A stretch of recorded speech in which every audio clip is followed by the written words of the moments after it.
Guys আজকে গেমের মধ্যে যে মাইয়া সর্বপ্রথম আমার ইনভাইট দিবে সে যা চাইবে আমি তারে তাই গিফট করব। বুঝলাম না এই পুলাই কাটা আমার তো ইনভাইট দিয়ে পাগল করে লাইতাছে।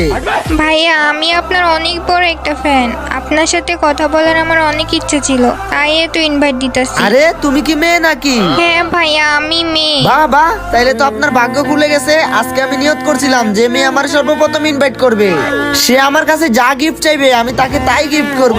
কি বলেন ভাইয়া, সত্যি নাকি? তাহলে আমিও তো একটা মেয়ে, তাইলে গিফটটা আমাকেই করে ফেলেন। আরে হ্যাঁ, কেন না, বলো তোমার কি গিফট লাগবে, আমি তোমাকে তাই গিফট করে দিব। আমাকে আপনি রেজিস্ট্রেটার নামে একটা মেয়ে বান্ডিল আছে, ওই বান্ডিলটা গিফট করে দেন। তুমি বান্ডিলের নাম বলতে অনেক দেরি করছো, কিন্তু আমি গিফট দিতে কোনো দেরি করি নাই। দেখো পাঠাই দিছি তোমার বান্ডিল। ও ভাই, সত্যিই তো আপনি আমারে বান্ডেল গিফট কইরা দিছেন, আমার তো বিশ্বাসই হইতাছে না। লাভ ইউ সাকিব ভাই। বুঝলাম না, ছেলের কণ্ঠে কেটে আমার লাভ ইউ কয়। ইয়ে মানে আমি তো আসলে একটা ছেলে, আমি তো মেয়ের কণ্ঠে কথা বলতেছিলাম। বান্ডিল পর খুশিতে আমি ছেলের কণ্ঠে কথা বলে ফেলছি।